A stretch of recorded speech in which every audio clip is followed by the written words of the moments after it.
FBI, DEA, prosecutors. Our designation reflects the damage that they have done to our communities everywhere in this country. They're of course not only harming our country and the people through more than just drug trafficking, but also all kinds of other illegal activities. And so the people that support him, both in the United States and abroad, will be targeted by us. The president promised to crack down on illegal immigration, and that has been a major problem in this country for a very long time. Since January 20th, just a couple months ago, DOJ prosecutors in our border districts have filed criminal cases against over 6,600 illegal aliens. That's worth clapping. In Arizona alone, we've charged over 3,000 illegal aliens in just the past 2 months.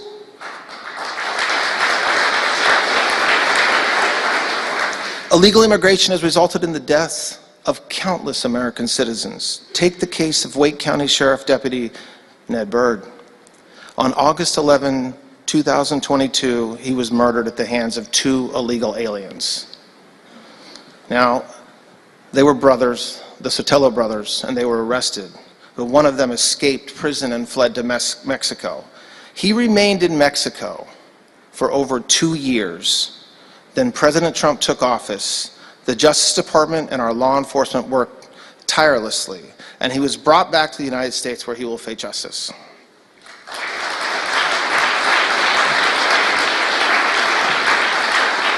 We are also setting up task forces with our Homeland Security partners. These task forces include the FBI, DEA, prosecutors, our state and local prosecution offices and law enforcement support, some of which are here today. And their mission is clear and critical, is to aggressively enforce immigration laws and ruthlessly pursue members of transnational criminal organizations. Director Patel mentioned one, and it's worth mentioning again. It's right across the river in the Eastern District of Virginia.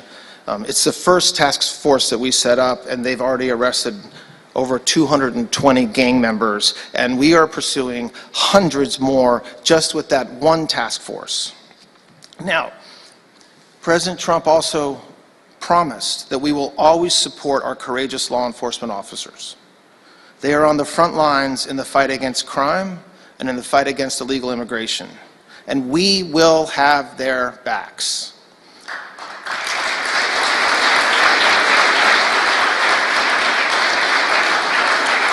In an executive order, the President directed us to seek the death penalty where appropriate for anyone who murders a law enforcement officer.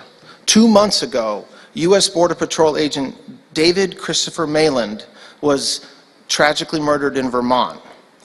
Last month, a federal grand jury indicted Teresa Youngblood for the shooting of Agent Mayland. We are strongly considering seeking the death penalty in that case. The President promised that under his watch, we will no longer stand by while universities tolerate and facilitate anti-Semitism and support of terrorism on their campuses.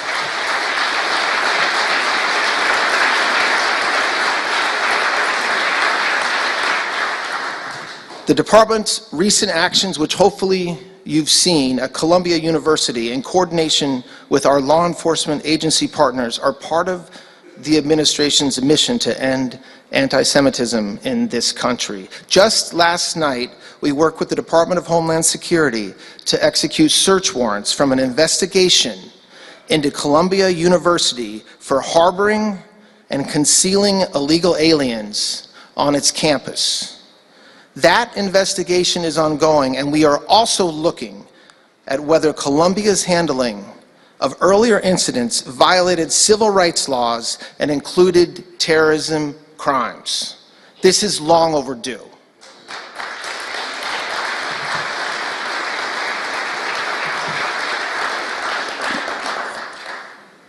Let me be clear. Hamas is a terrorist organization. It has the blood of American citizens on its hands, innocent victims, many of whom are citizens of this country, have died because of Hamas's actions. Any person engaging in material support of terrorism will be prosecuted.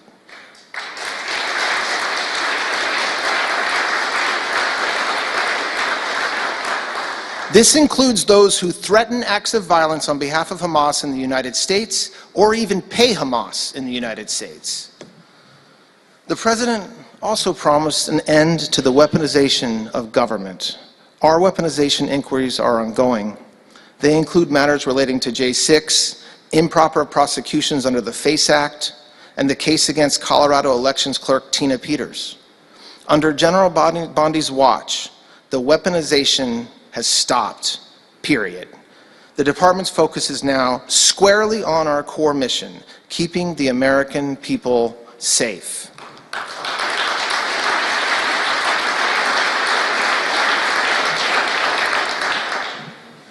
That was a brief overview, and as you can tell, we have been very busy doing a lot of work in this department since January 20th. And that would not have been possible with everybody in this room. Without everybody in this room. One thing has become clear to me as I've met with the men and women of the Justice Department just over the past week, and that's that we are blessed to have extraordinary law enforcement officers, prosecutors, civil lawyers, hardworking staff working every day to execute on our mission, and I thank them for that. They've made me feel welcome, and I can't wait to work with them for the next 4 years. So, this is just the beginning. It's March. We have a lot of work to do and plenty of time to do it. I will tell you, under Attorney General Bondi's leadership, we will work tirelessly to restore law and order to our great nation. We will back the blue.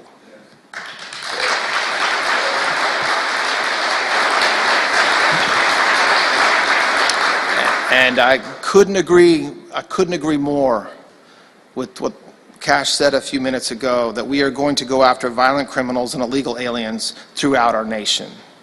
I'm gonna stop talking now, and there's going to be a brief break before you hear from the main event, Attorney General Bondi and the President of the United States. But I just want to thank, again, all of you folks for being here today. I want to thank President Trump for visiting us today on what is a truly historic day, and most of all, I want to thank all of you for being here, and we got a lot of work to do, and we're ready to do it. Thank you very much. Because that's exactly how they should be treated, because that's exactly who they are. And in that pursuit,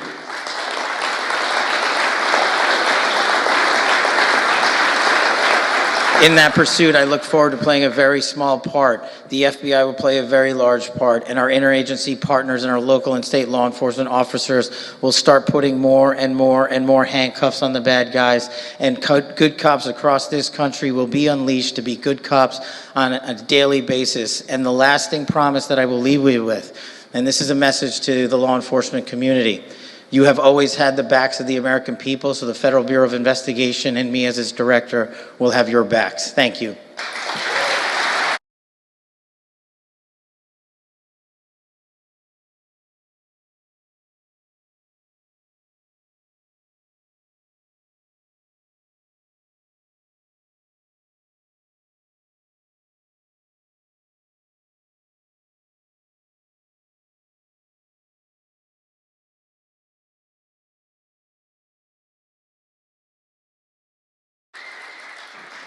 Well, thank you very much.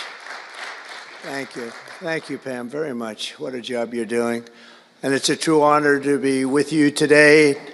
This is a storied hall, if there ever was one. And based on the crowd, I think we broke the all-time record. But as we begin a proud new chapter in the chronicles of American justice, this really is something. We're turning the page on 4 long years of corruption, weaponization, and surrender to violent criminals, and we're restoring fair, equal, and impartial justice under the constitutional rule of law.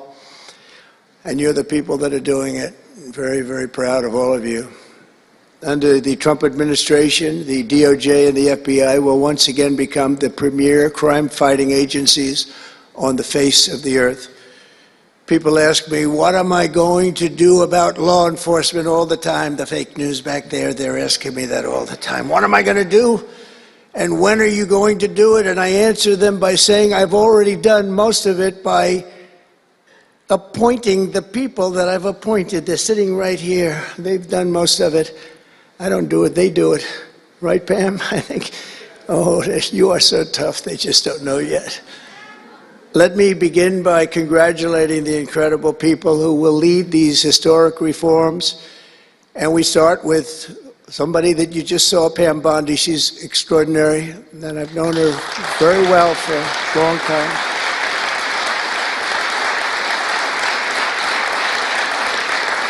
I watched her for a long time in Florida, for years in Florida, and highly experienced. She seems so young, but she's highly experienced, that I can tell you. She was a phenomenal Attorney General in Florida, and she's going to do a really amazing job. Also, our new director of the FBI, Kash Patel. Kash, right.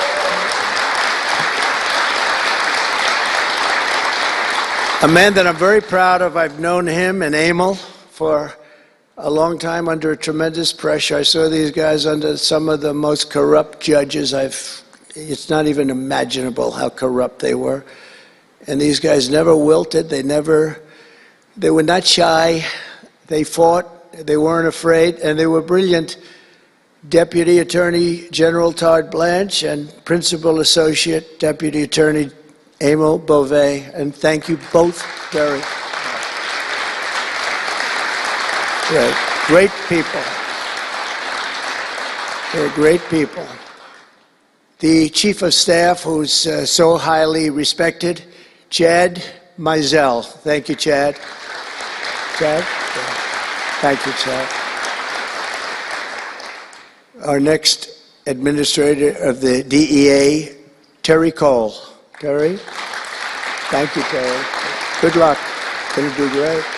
Senior counsel to the Assistant Attorney General for Civil Rights. Boy, I've been watching him on television last couple of weeks. He is really a tough one, and he's a great one. Leo Terrell, you watch how good he's going to be. He's going to be so good. Thank you, Leo. Great guy. Assistant Attorney General of the Antitrust Division, who's got an incredible reputation. She'll do very, very well.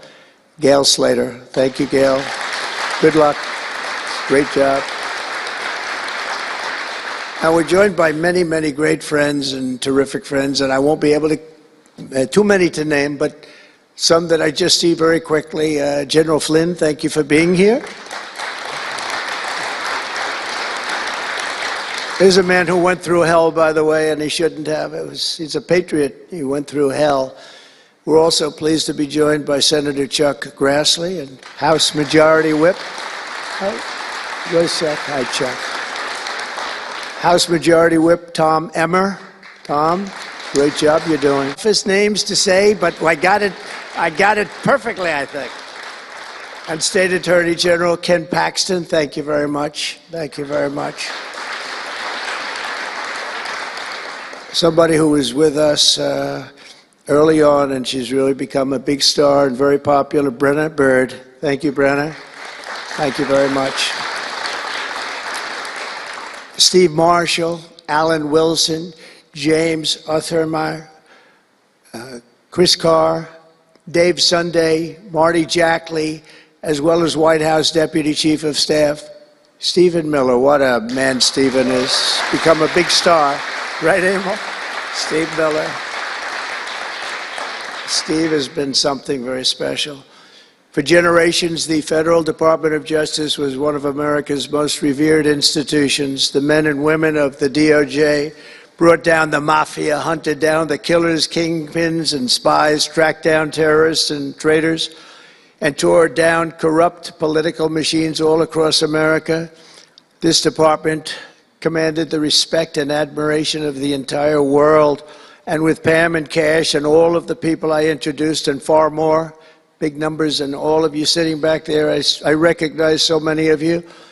But with you leading the way, it'll soon be the most admired and most respected of all. You're going to be more respected, and I really believe that there's also a lot of things to solve, a lot of problems to solve. But that's going to put you in the upper tier and maybe the top tier, and I believe that's going to happen. I'm so proud of the people in this room.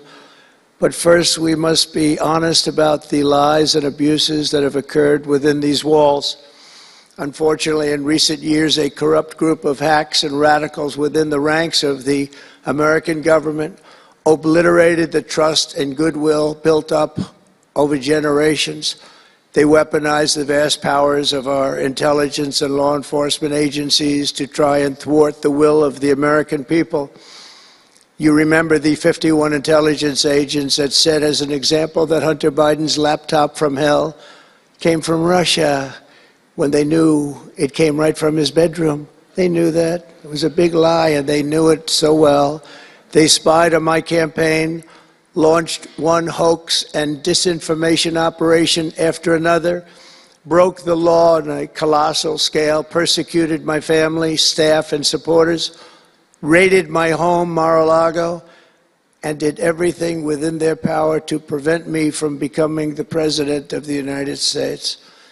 With the help of radicals like Mark Elias, Mark Pomerantz, and these are people that nobody's ever seen anything like it.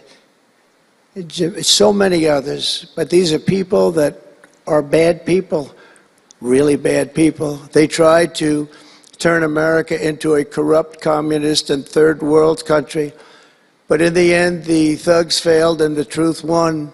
Freedom won, justice won, democracy won, and above all, the American people won. There could be no more heinous betrayal of American values than to use the law to terrorize the innocent and reward the wicked. And that's what they were doing at a level that's never been seen before. And it's exactly what you saw with Joe Biden, Merrick Garland, and their cronies to do the building of the last 4 years. They ripped, what they've ripped down is incalculable. But what you're going to build up is likewise something that will be breaking all sorts of records. They set loose violent criminals while targeting patriotic parents at school board meetings. They dropped charges against Antifa and Hamas supporters while labeling traditional Catholics as domestic terrorists. The Catholics, we did very well with the Catholic vote, so I want to thank them for that. They really did, record numbers. I would say, what's with the Catholics? They're really after the Catholics, so I don't know. They were after a lot of people. Maybe they didn't even know why. They imported illegal alien murderers, drug dealers, and child predators from all over the world to come into our country while putting elderly Christians and pro-life activists on trial for singing hymns and for saying prayers. They went to jail for that. Our predecessors turned this Department of Justice into the Department of Injustice. But I stand before you today to declare that those days are over, and they are never going to come back. They're never coming back.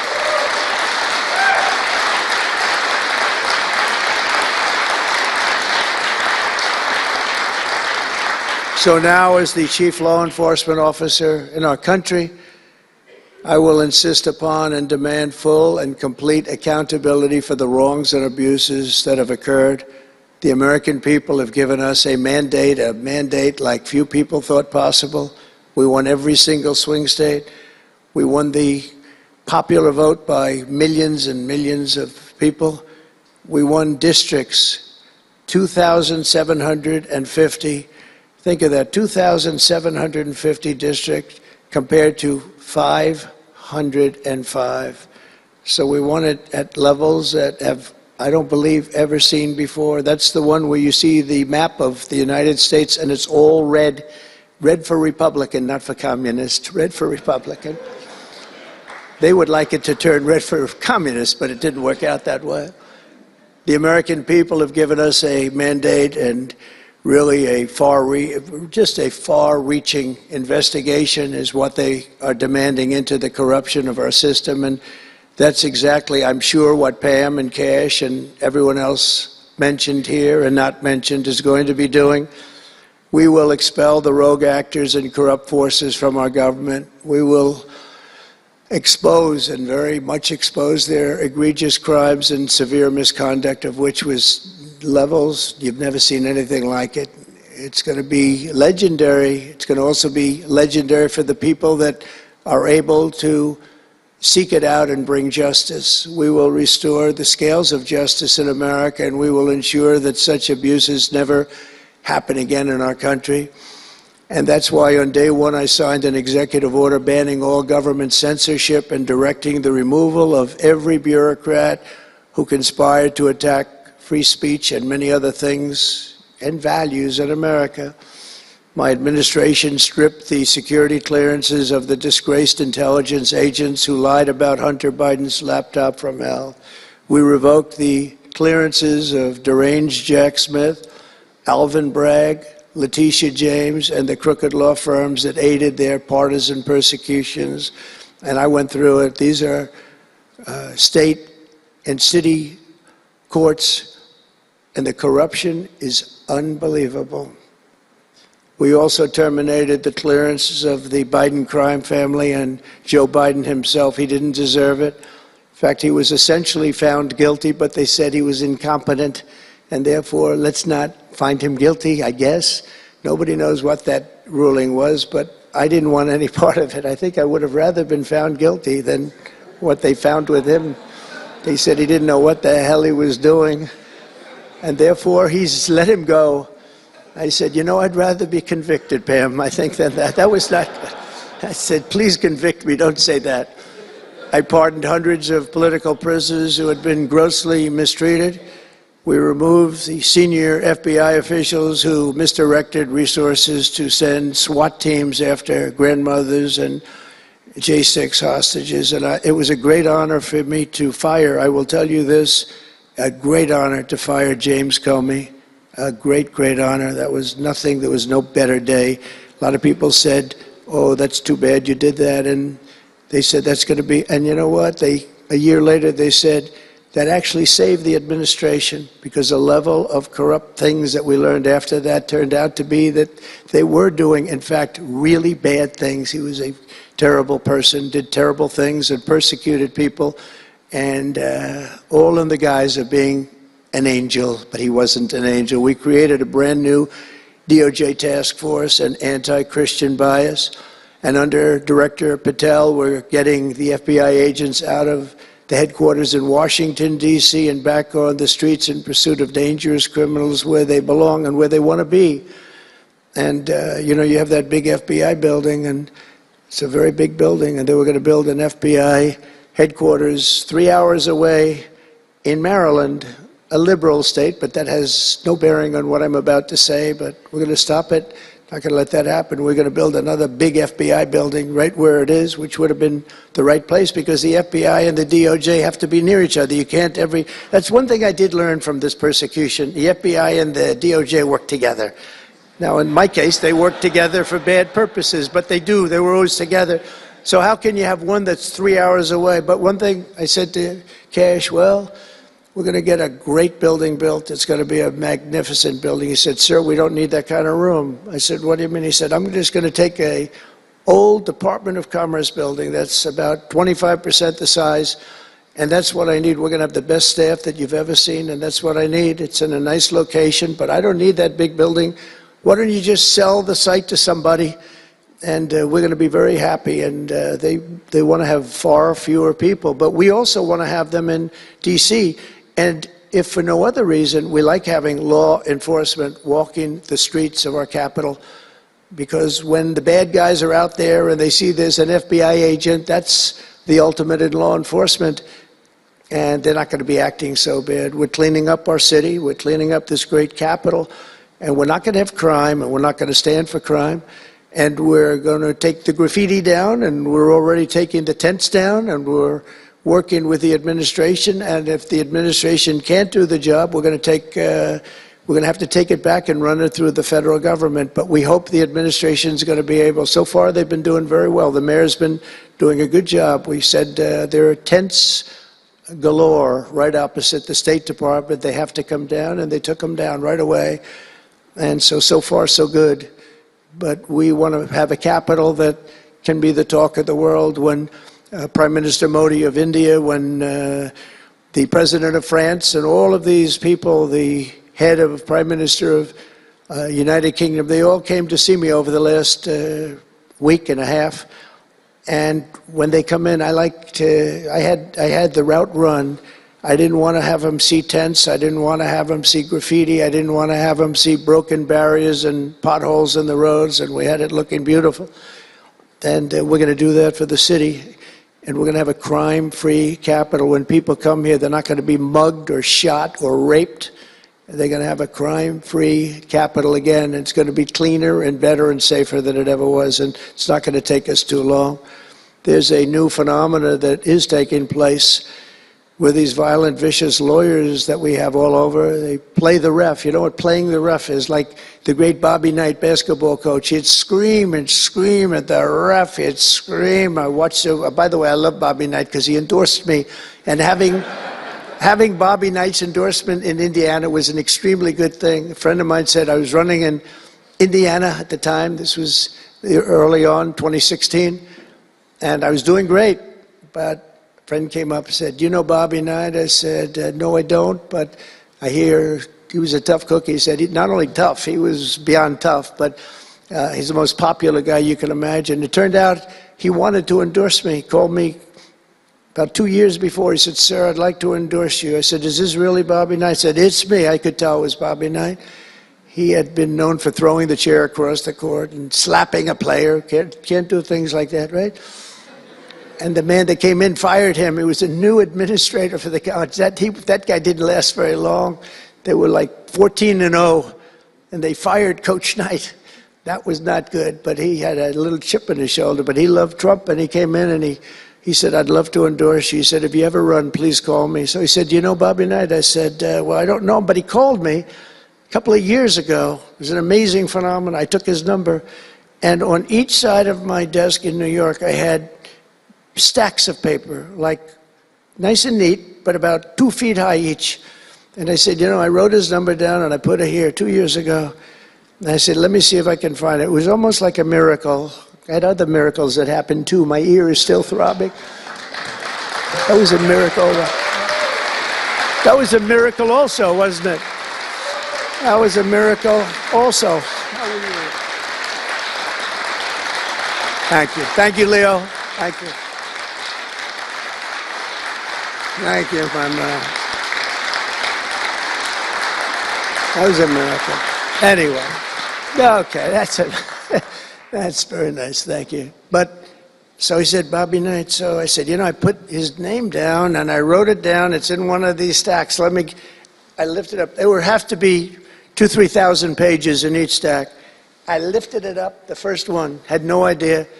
And there was his name on a little card, Bobby Knight with his number. It was like incredible. I tell that story all the time. And I called him and dialed a number. He said, I've been waiting for you to call.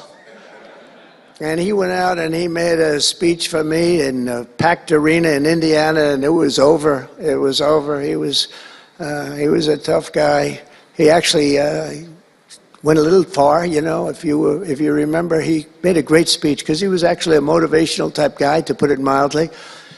But he left the stage, and then I'm talking, and he walks back onto the stage. I said, uh-oh, this is trouble. Why is he coming back? He was a big guy, too. Why is he coming back? He said, may I say a few more words? I said, yeah, go ahead, Bobby, say a few more words. A little different. And he said, let me tell you something about this guy, Trump. This guy, if he has to, will use the nuclear weapons that we have. He will use he has no fear. He's going to use, and that's the kind of guy. And he walked off the stage. I said, I think I'm in big trouble, Pam.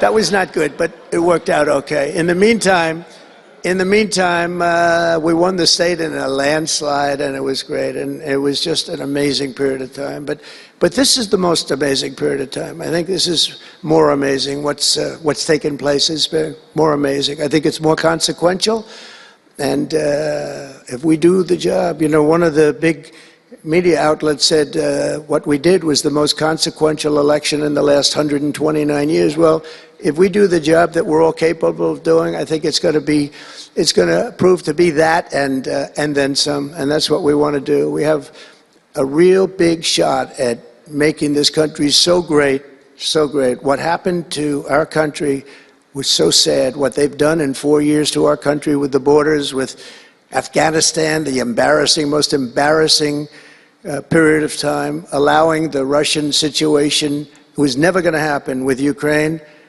allowing October 7th to happen, would have never happened because under me, Iran was totally broke. They had no money. They weren't giving any money to Hamas or Hezbollah. It was totally broke. But allowing inflation, look at what inflation's done to people, been so devastating. And now you see that, by the way, price of eggs is down 35% in the last week and a half. We're doing a good job. Brooke is doing a good job. Brooke Rollins and everybody. And inflation's down, interest rates are down, gasoline has come down to a level that we haven't seen in a long time. All things that we wanted to do, because then everything else is going to be coming down. We want it to come down. We want bacon to come down, and groceries, a term I used to use. It's sort of an old-fashioned term, but I used to use it on the campaign trail, those last 90 perfect, beautiful days. We just hit it. And I want to thank Susie. You have done a great job. Susie Wiles. Great job, Susie. A big magazine just named her the most powerful woman in the world, and that's okay with me. She is the most powerful woman. You think about it, John, right? The most powerful woman in the world, but she's great. And we had a great 90 days. It was a perfect 90 days, and it was a great result, but we want to put that result to good use by doing a phenomenal job. And I want to tell you that Todd and Emil know this very well. We had an amazing judge in Florida, and her name is Eileen Cannon, and I didn't know her. I still don't know her. I don't believe I ever spoke to her, even during the trial, but I did appoint her, federal judge, and these fake lawyers, these horrible human beings, were hitting her so hard, public relations-wise. They were playing the ref. I don't think it's legal. I don't think it's legal. They might as well go out and just shout it in a courthouse. They were saying she was slow, she wasn't smart, she was totally biased, she loved Trump. I didn't know her, other than I saw her the couple of days that I was in court, and I thought her decorum was amazing. Anything bad they could say, though, they were saying about her, it was whatever they could say bad about a human being, all made up, because actually she was brilliant. She moved quickly. She was the absolute model of what a judge should be, and she was strong and tough.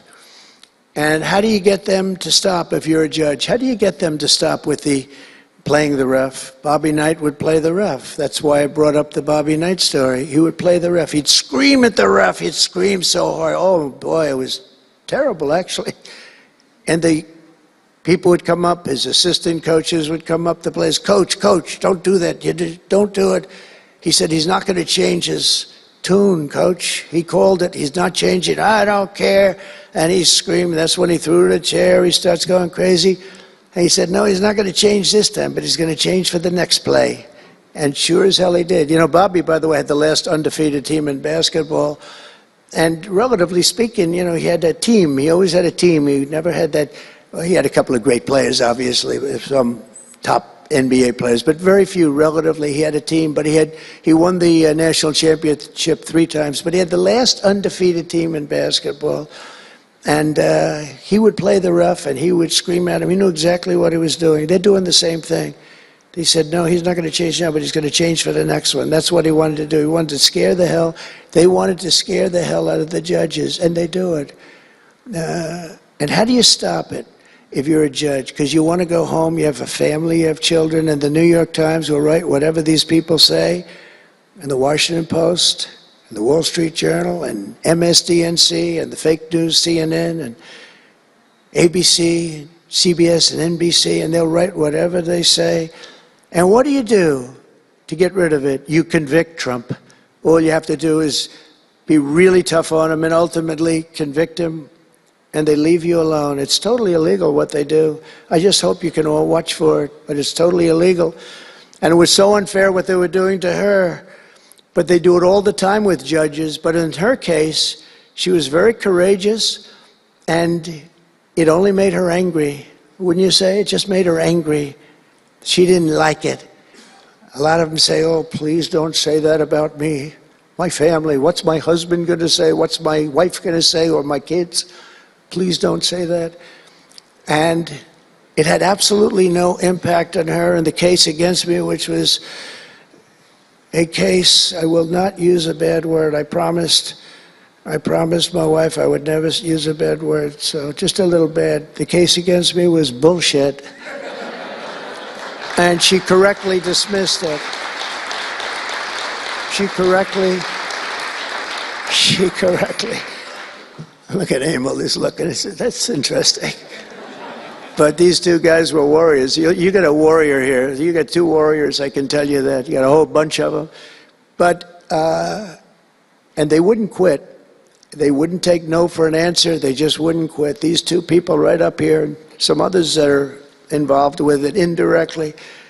And what the lawyers do is they're doing it to the Supreme Court justices, hoping that they'll be overcome by the horrible things they say about them. They say things about Supreme Court justices and judges that are just horrible. They're playing the ref. Remember the way they treated Justice Thomas and Justice Alito and Justice Kavanaugh, Justice Gorsuch. Chief Justice Roberts get treated unbelievably badly, and they're hoping that they can sway them to go along because, again, what do? They're humans. You know, like it would be wonderful if everybody was just a perfect computer machine. But they're not. They're humans. And they don't want to be accused of many, many things, including gross incompetence. They don't like it, and they don't want it. There's not much they can do about it. You know, they're in a position they can't really fight back really very well. And so what they do is sometimes they get weak. I would say a majority, maybe, of the times. That's why I'm so impressed with Judge Cannon in Florida, how strong she was, how she held up. It actually made her more resolute than anything I've seen. I mean, it was amazing because they were hitting her so hard. It was so sad to watch this. But it's sad what they do to other judges. It's very sad what they do to the Supreme Court. And a lot of the judges that I had, if you look at them, they take tremendous abuse in the New York Times and the Washington Post, all of the different networks. They take such abuse, and honestly, very simply, they're afraid of bad publicity. They don't want bad publicity. And it's truly interference, in my opinion, and it should be illegal, and it probably is illegal in some form.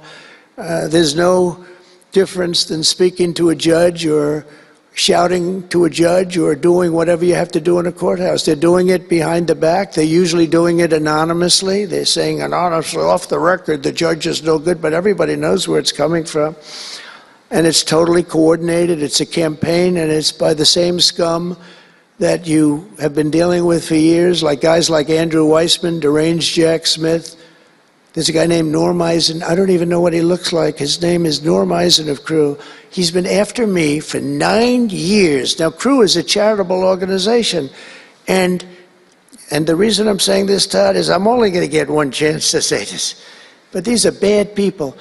I don't know who he is. I don't know what he looks like. But everything I read is Norm Eisen of Crew. And Crew is a charitable organization. And that's a political thing. His sole life is to get Donald Trump, and he's been vicious and violent, and he's trying, and he probably had pretty good success over the years. But with me, how did he do? I think I'm president. Am I here because I'm president? But we had to take all of that abuse. Even during the trials, we had to take tremendous abuse. Like, you know, these wonderful guys, they're not legitimate people. They're horrible people. They're scum. And you have to know that. And you're going to have these cases where you can't allow yourselves to be deflected. You just can't let it happen. You have such a higher calling. And I believe that CNN and MSDNC, who literally write 97.6% bad about me, are political arms of the Democrat Party. And in my opinion, they're really corrupt and they're illegal. What they do is illegal. It makes no difference how big a victory I had. I can have the biggest victory in history. It makes no difference what kind of a failure the other side has. These people are going to go after me. And I said it during the other night, during the big speech on Tuesday night. I said about Democrats, and I don't like that. I have great respect, by the way, for what Schumer did today. He went out and he said that I'm going to have to vote with the Republicans because it's the right thing to do. I couldn't believe what I heard. But, you know, I think he's going to get some credit for it. I think, let's see what happens tonight with the big vote as it comes. But these networks and these newspapers are really no different than a highly paid political operative. And it has to stop. It has to be illegal. It's influencing judges, and it's really changing law, and it just cannot be legal. I don't believe it's legal. And they do it in total coordination with each other. And everything we do, we're restoring law, restoring order, and restoring public safety in America. That's what we want to do. And we're bringing honor and integrity and accountability back to the highest levels of the FBI, DOJ, and throughout our government. We're bringing our country back faster than anyone ever thought possible. We're working so hard at doing it, and we want fairness in the courts. The courts are a big factor. The elections, which were totally rigged, are a big factor. We have to have honest elections. We have to have borders, and we have to have courts and law that's fair. Well, we're not going to have a country. Crooked Joe Biden got us into a real mess with Russia and everything else he did, frankly, but he didn't know about it, and he, generally speaking, signed it with AutoPen. So how would he know? That AutoPen is a big deal. I don't know. You know, they're having, who's doing this? So when my people come up, Will and all of the people, Steve, they come up and, sir, this is an executive order. They explain it to me, and, you know, 90% of the time I sign it. 99% of the time I say do it. But they come up and I sign it. But you don't use AutoPen. It's, number one, it's disrespectful to the office. Number two, maybe it's not even valid because, you know, who's getting him to sign? He had no idea what the hell he was doing. If he did, all of these bad things wouldn't be happening right now. But we're going to get you back into a great position, and we've already started. They say that we had the most successful first month of presidency. It's not a long time, but it's still a lot. It's like if you're a golfer, sinking a 3-foot putt on the first hole gives you confidence to sink something on the second hole. But if you miss that first putt, you don't like to have the putt on the second hole and the third hole. It could be a very bad experience. It's nice to get that first month, and now we have more than a month. Now we have a month and a half, and it's going really, really well. I can tell you as a little secret, although the cameras are blazing back there, so it's not that much. But I think we're doing well, as you have been hearing about Ukraine. I think we're doing now well with Russia. We're speaking with President Putin. We want to get the war over. Not only have we spent maybe $350 billion to Europe, think of that, $350 billion to $100 billion, and yet we're across the ocean far away, so it shouldn't have been that way, but Biden let that happen too. And we're getting a deal where we're going to get that back, but much more importantly are the lives that we're talking about. On average, 2,000 young people are being killed every single day. Now, they're not from here. They're from nowhere close to here, but they're young people. They're human beings, and they have parents. They have sisters and brothers, the mothers and fathers, the friends and the families and the towns where they grew up. And they're losing, on average, 2,000, even 2,500 a week. And I want to get it stopped. And we've had some very good calls today with Russia and with Ukraine. They've agreed for a ceasefire if we can get it with Russia. And it's not easy. It's a tough one. But I think we're doing it. And as the Secretary General said yesterday of NATO, a terrific guy, he said without Trump, we wouldn't be talking about it. It would just go on for years, and millions more people, millions of people have been killed, but millions more people would be killed. And he said it was a great honor. Without me, it would just keep going on. We're looking for the ceasefire now with Russia, and we've had some very good talks about it. We've had some very good responses. And I can tell you that there was a case where there would have been no war if I were president, and it's just 100% would not have happened, would never have happened. I used to speak to President Putin a lot about it. I said, don't do it.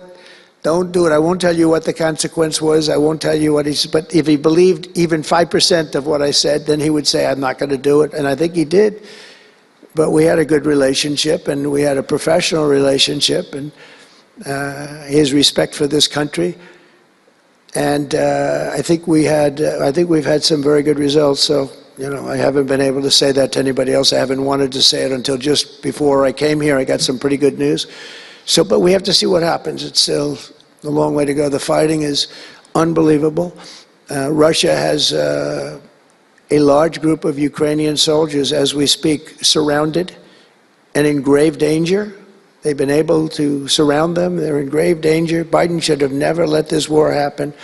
First of all, you don't want to pick on somebody that's a lot larger than you, even with the money. There's a lot of money that we gave them and a lot of equipment. We make the best military equipment in the world, but even with all of that, it's unbelievable. Right now you have a lot of Ukrainian soldiers that are encircled and in grave danger, and I've asked them not to kill those soldiers, please, not to kill those soldiers. We don't want them killed. It's such a shame to see what's happened. A thing like that would have never happened. Inflation would have never happened. October 7th would have never happened. Israel, Iran had no money. They were totally broke. Think of it. They had no money to give to anybody. They were totally broke. And within a short period of time, as soon as Biden came in, he took out all the sanctions. In China and everybody else that wasn't buying oil from Iran was buying it at levels that they never spent before. And it was a sad thing. And if you look at Afghanistan, that was probably what got Putin started, because when he looked at how horribly we looked, I think the most embarrassing day, not that we got out because we were getting out, I would have been out faster than them. I was the one that got it down to the right level. But we would have kept Bagram, the big Air Force base, we would have kept it. Right now, China occupies Bagram, and the reason we would have kept it is because they were 1 hour away from where China has and builds its nuclear missiles and weapons, and they gave that up. At the dark of night, they left the lights on, and they left the dogs behind, by the way. A lot of people say, what about all the dogs? They had a lot of dogs, and they left the dogs behind, and what a shame, what a shame. The way we got out, I think it was the most humiliating time in the history of our country. The way it happened, not that we were getting out, because we wanted to get out, but we would have gotten out with dignity and strength. And what a difference a rigged and crooked election had on our country when you think about it. And the people who did this to us should go to jail. They should go to jail. So I just want to say God bless America, because we have to say God bless. We're lucky we're still here, frankly. And this whole thing could lead, I think we have it. But this could lead to World War III very easily. Could very easily lead to World War III, but I think we're in pretty good shape. A lot better than we were before we got involved, that I can tell you. That was heading into World War III territory, and that would have been a war like no other because of nuclear weapons and other types of weapons that people you don't even want to know about. But as many of you do know, well, we're focused on persecuting, and these people were really focused on persecuting Republicans. The last administration presided over the worst increase in violent crime in our country in many, many decades. We had levels of violence and crime, and a lot of it had to do with the illegal immigrants that came in. Remember when I used to complain about it? Because I knew how tough they were, how mean they were. And they said, no, people that come into our country are all wonderful people. No, they're not wonderful. These are stone-cold killers. These are killers they make our killers look nice by comparison. They make our killers look nice. These are rough, tough people with the tattoos all over their face. Historically speaking, I don't want to discriminate against anybody, but historically speaking, they're not going to be the head of any major bank that we know of. These are rough people. These are rough killer people, and they allowed them in by the millions. In major cities like New York, Chicago, and Washington, mothers can't walk their children to the park without fear of being shot or killed or raped or anything. Women can't ride the subway without worrying that a hoodlum will shove them onto the train tracks. In New York, it's happened twice in the last couple of weeks. They're standing there, a perfect Wall Street gentleman in one case, and another person who was a worker, good worker, electrician, gets pushed into a train going 45 miles an hour just prior to the train, not stopping, going to go through that. So I know the stations very well. I used to take the subway. I used to feel safe. When I was young, I'd go to my parents would drop me off at the subway. I'd take the subway to my school. Can you believe it? Today, they wouldn't be doing that. And we want to get a country back maybe where you can do that again, Pam. But it's so sad to see what's taking place. Under the Biden regime, average monthly homicides increased by 14%. Property crime rose tremendously. Violent crime went up at least 37% that they know of. Rape soared by 42%. Car theft rose by 48%. And robberies surged to 63 to 100%. They don't even know what the number is. And I have no higher mission as President of the United States than to end this killing and stop this law-breaking and to making America safe again. And that's what you're all about in this room. We want to protect Americans, and we protect everybody that's in our country, American or not American. We want to have a safe and proud country. We're joined today by dozens of police officers, sheriffs and sheriff's deputies from all across the country. My message to these law enforcement heroes is simple. With me in the White House, you once again have a president who will always have your back, will always have your back.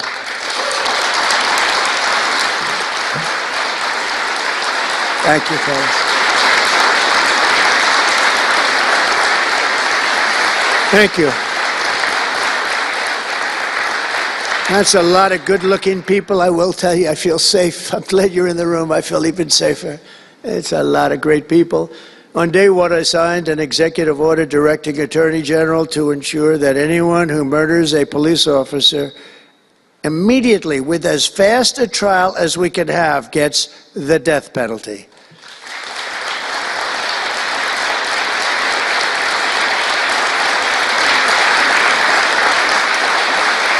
And last month, I fired all the radical left pro-crime U.S. attorneys appointed by Joe Biden. There were so many that were bad, and I know there were some that were probably very good, but there were so many that were so bad and so evil, so corrupt. Instead of having Marxist prosecutors who want to put police officers in handcuffs and go after a police officer rather than a criminal, I appointed patriotic, tough-on-crime warriors who will partner with police to put dangerous offenders behind bars, put them in jail.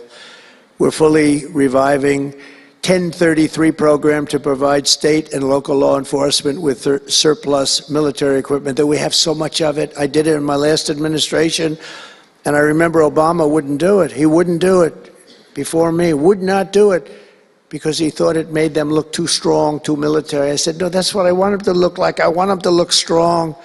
And it was protective, defensive equipment. We had billions of dollars. I gave it out, and now I'm going to have a chance to give it out again. They didn't want to do it with Biden, and Biden didn't know why. If they would have asked him, he wouldn't have been able to answer the question. He could never answer a question. They said my press conference yesterday was longer than all of Biden's press conferences put together for the last 4 years. And I don't know if that's true, but it was close. And perhaps most importantly, we're securing our border and repelling the invasion of America. We have, you see the numbers have come down, and Tom Homan and Christie have been incredible. Christie Noem, secretary, she's done great, and Tom Homan is, I don't know if Tom Homan's here, but wherever he may be, I think he's chasing people out of our country. If he was here, I'd almost be disappointed. What are you doing, Tom? But he's a fantastic guy, and he's a brave guy. Over the past 4 years, other countries emptied out their prisons and jails, mental institutions, and insane asylums, and sent the killers, drug smugglers, and bloodthirsty inmates from the filthiest dungeons of the world straight into the USA. An open border. We had an open border policy. Anybody could come in, no matter what you were, no matter where you came from, no matter what you looked like, no matter what you were doing, no matter what you did, no matter how many people you murdered, you could come right into our country. We have murderers right now walking the streets. We're joined today by Tammy Nobles, whose 20-year-old daughter, Kayla, was attacked in her home 3 years ago, horrifically assaulted and strangled to death by an illegal alien MS-13 monster set loose into our country under the open border Biden regime. Kayla was one of countless American victims ripped away from their families by the open border policies of that administration. And we're also joined by Kayla's stepfather, Jeremiah, and several other courageous angel families here today. And I'd love you to all just stand up and take a bow because you are incredible people. Please. Thank you.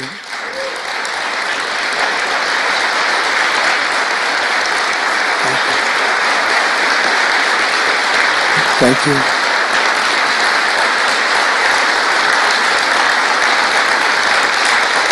Thank you very much. Thank you. But I want you to know that we are working every day to expel these savages from our country and ensure that what happened to your loved ones will never happen again. So their legacy is going to be a great one. Thank you all very much. We appreciate it. On day one of my administration, I declared a national emergency on our southern border. In our first full month in office, we achieved the lowest level of illegal border crossings ever recorded, okay? Even lower than 4 years ago. For years, Democrats and the media kept saying that we needed new legislation. We had to have new legislation. We needed it immediately, and I never had legislation. I had the best border in the history of our country for almost 4 years. And by the time I got out, we had the lowest numbers ever. My favorite chart of all time was brought down that day. And on that chart said we had the lowest numbers ever. But it turned out that we really didn't need new legislation. All you needed was a new president.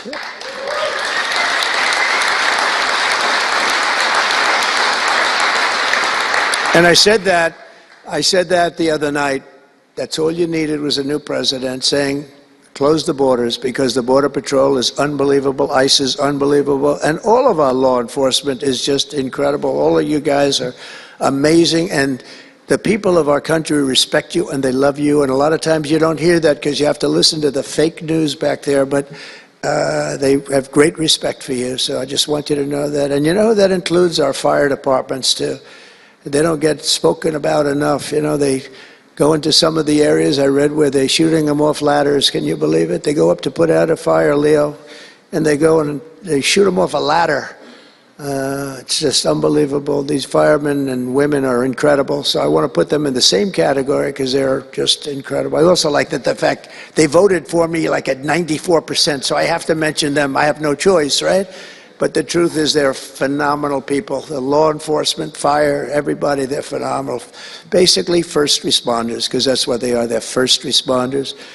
And we're ending the migrant occupation of America. And what we're doing now is we're liberating our cities and our suburbs and our towns. And you see a big difference. I'm getting calls all the time from even leaders of other countries saying, sir, the whole world feels liberated now. It feels like there's a light over America, but there's a light over the whole world. I hear that so much. It's so nice to hear, too. And I feel it. I mean, I feel it. I look at it. I see the polls. I don't know if the polls are right, but they're certainly very good. I'll take them right now.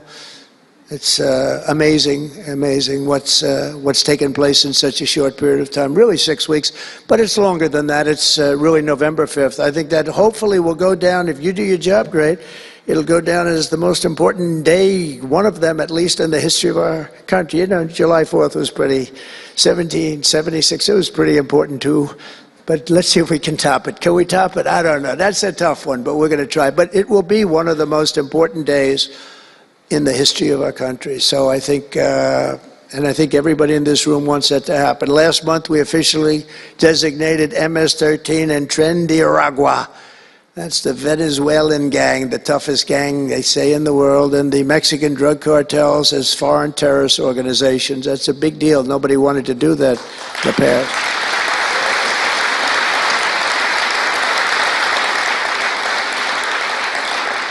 And by the way, we've caught hundreds of them, the Venezuelan gang, which is as bad as it gets, and you'll be reading a lot of stories tomorrow about what we've done with them. And you'll be very impressed, and you'll feel a lot safer, too, because they are a vicious group. They went into Colorado. They took over areas of Colorado. They sort of were like me. They were in the real estate business, but they didn't go out and get financing. They just took over a building and kept it. And they said to the tenants, get the hell out of here. One man called the police and they cut off his fingers. And they say, you call again, your other fingers, and you call a third time and you're dead. These are tough people and bad people, and we're getting them out of our country. And some are so bad we don't want to get them out. We have to put them in jail because we don't want to even take a chance that they can come back. Thanks to our efforts, Mexico recently handed over 29 of the biggest cartel leaders, including the depraved kingpin charged with the 1985 murder of DE agent Kiki Camarena. And that was a big deal, if you know. They've been looking for this person for years, many years, and we got him. This evil killer will be now prosecuted to the fullest extent of the law, and we know that, well, it's, let's put it this way, I have to be nice, it's a very strong case. We're stopping the criminals pouring across our borders at record levels, and we're also stopping the massive quantities of deadly drugs. In 2023 alone, drug overdoses killed more Americans in 12 months than they did during the entire decade between 1980 and 1990, so 10 times more, but it's much higher than that. More Americans died from fentanyl last year than died in the Korean War, or the Iraq War, the Afghanistan War, all of them combined. That's why I've placed large tariffs on Mexico, Canada, and China, and they will remain in place until these deadly poisons stop pouring into our country. And I will tell you, as soon as I put on the tariffs on Mexico, Canada, and China, unbelievable results have been seen in the last few weeks. Unbelievable results. They weren't happy about it. You probably read they weren't happy, but they are working like hell to end it. They weren't working very hard before I did that. With us today is a brave mother and advocate, Ann Fundner, who lost her beautiful 15-year-old son, Weston, to fentanyl. And Ann, if you would, I'd like to ask you to come up and say a few words, please. Thank you.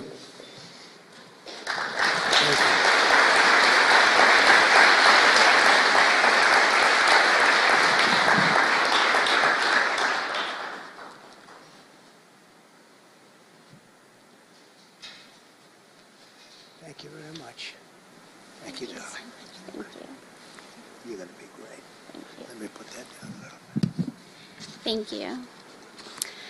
Well, first I want to say thank you. I think this is the biggest honor of my entire life, being on stage with President Trump. But I want to tell you a little bit about my son, Weston, who absolutely loved President Trump. He had a beautiful Trump 2020 flag hanging in his bedroom, and he had it on the beach one day, and we took a picture, and it became our 2020 Christmas card with the most perfect slogan for President Trump: peace on earth. But what happened in the next 4 years would be devastational to our country and our safety of our children. And in 2022, Weston lost his life, a freshman in high school at the age of 15, from a single pill that took his life. The cartels were allowed to operate on American soil and took hundreds of thousands of American lives. And so we knew there was only one person that could save us from the devastation on our American soil, and that was President Trump. And so in 2024, we did the best thing that we could do to keep America safe again, and we elected President Donald J. Trump. Thank you. Thank you. Thank you.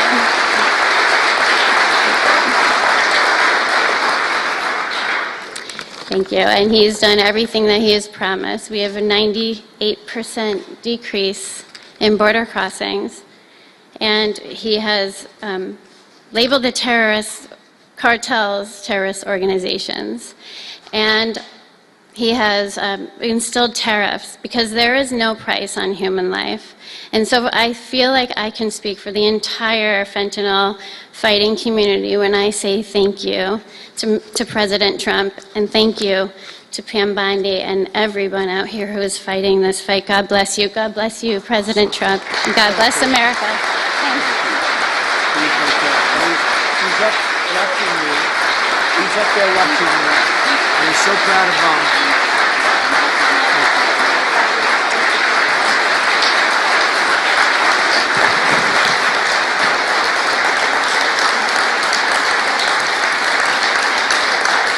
Thank you, Ann, very much. Weston is, I just said to Ann, Weston is up in heaven watching his mom, and he's so proud of you. He's so proud of you. Thank you. We're also joined today by a number of other American families who have lost loved ones to fentanyl, and I'd love you to just stand up for a second, and we want to acknowledge you, and also your daughters, your sons. They're looking down on you, and they're loving you like crazy. So thank you very much. Thank you. Thank you. Thank you. This department will not rest until we have ended the fentanyl epidemic in America once and for all. In less than 2 months since I took office, the DEA and FBI have seized nearly 1 million deadly doses of fentanyl, and that's just the beginning. At my direction and working with Pam and everybody else, we've launched an all-out war on fentanyl traffickers, and it's a war that we're going to win. We're going to win this war. I spoke with the president of Mexico, very nice woman, very fine woman, and I said, let me ask you, you're sending a lot of drugs into our country. We're not liking it at all. Can't do that. But I said, is Mexico, does it have much of a drug? She said, no, we're not a consuming nation. I thought it was an interesting term. And I said, why? And which I've heard also, by the way, they're not a consuming nation. They distribute, but they don't consume. But I said, why are you not a consumer? Well, we're very close with family. I said, so we're very close with family, too. I mean, our families are being devastated, and we're just as close. Why else? She said, well, we spend a lot of money on advertising saying how bad drugs are. They're very rough ads. They show the skin falling off and the teeth falling out and going blind and losing hair and everything that these things do. That you look like you just came out of a horrible concentration camp. And she said it was, they're rough ads. And it's not often that I feel I've learned something from a phone call, because I've had a lot of phone calls over my life. But I realized right then and there what a great idea that is. And we have hired Susie, a great person, who did a lot of our campaign work, and we've come up with an advertising campaign that's, I think, really incredible. More than anything else, it's terrible to watch. Terrible to watch. It's the only way it's going to work. And I would be, because we got the numbers down, 18% would have a blue ribbon committee headed by the First Lady of the United States, who everyone loves, and some of her friends. And, you know, they work so hard, but it's a tough deal. They're dealing with very smart and very vicious people. You know, some of those businesses, those cartels, are run better than any business in America. They say they're run incredibly, not just here, they all over the world. They're run like a major business, but in many cases better.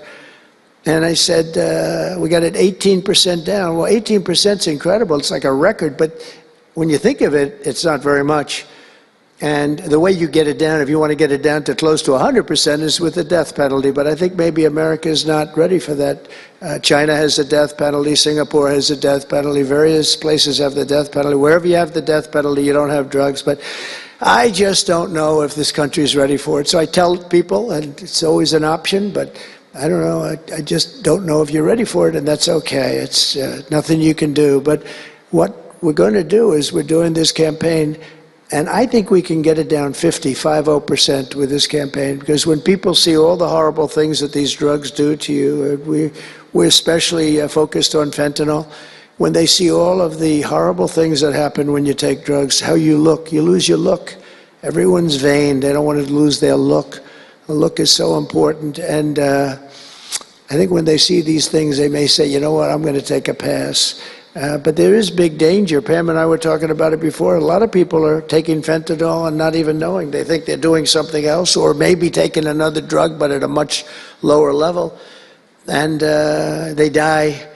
You can put on the pin, think of this, the head of a pin, fentanyl, and it's too much, and it will kill the strongest person in the room.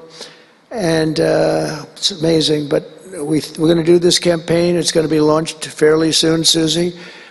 And I think it's going to have a big impact. I think if we got it down by another 30, 35 points, and I really believe we can. I think that's an incredible idea. So I thank the President of Mexico, actually. It was a call on tariffs, and we talked about drugs. And she gave me an idea that I think will be very successful, and based on what I saw, it's going to be amazing.